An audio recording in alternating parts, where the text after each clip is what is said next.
Vas-y. C'est moi qui l'ai. Attendez, c'est parti. Qui parle devant Voilà, la c'est en direct. D'accord, bon, voilà.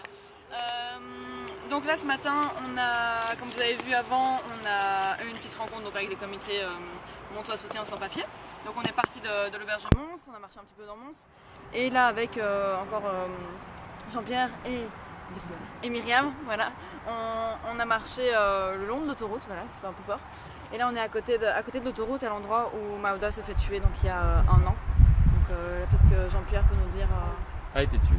J'ai dit, je venais de dire a été tué, donc Maouda a été tué il y a un an. Et peut-être que Jean-Pierre peut nous dire où ça en est maintenant l'enquête. Où ça en est, c'est qu'on n'en est pas très très loin. Donc le policier qui est responsable des faits n'a pas été, à ce jour, n'a pas encore été inculpé. Mais surtout pour nous, c'est pas seulement la question du policier, c'est tout le contexte qu'il y a autour. Certains parlent, et je pense qu'ils ont raison, d'assassinat d'État dans le sens où on peut dire que si le policier a tiré, c'est aussi le résultat de tout un contexte de la criminalisation des migrants qui durait depuis des mois.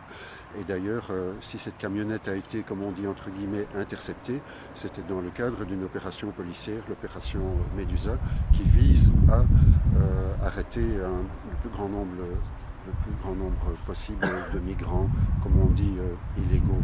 Donc ce qui est honteux, c'est que aussitôt après les faits, la plupart des personnes qui étaient témoins, qui étaient dans la camionnette, ont reçu un ordre de quitter le territoire, donc n'ont pas pu témoigner, pour témoigner de ce qui s'est passé et dans quelles circonstances l'enfant a été tué. Et puis aussi que tout au long de cette enquête, on a vu qu'il y a des tas de rumeurs qui ont été diffusées dès les premières heures après les faits. On a parlé de tirs de feu croisés, d'un échange de tirs de feu.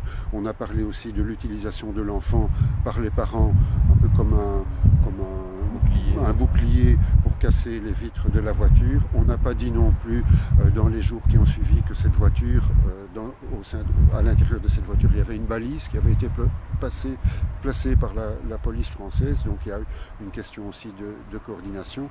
Mais surtout, ce qui est honteux, c'est qu'il n'y a pas plus de réaction. Après les faits, la famille a été reçue par le Premier ministre Michel, mais il a fallu attendre jusqu'au mois de février de cette année, donc pratiquement 10 mois après les faits, pour que la famille reçoive au moins la permission de rester sur le territoire encore quelques mois. Ils n'ont pas été aidés pendant des mois.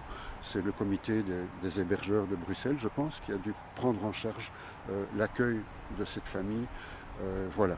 Donc nous insistons pour que véritablement il y ait un procès réel qui ait lieu et que la vérité soit faite sur ces faits horribles.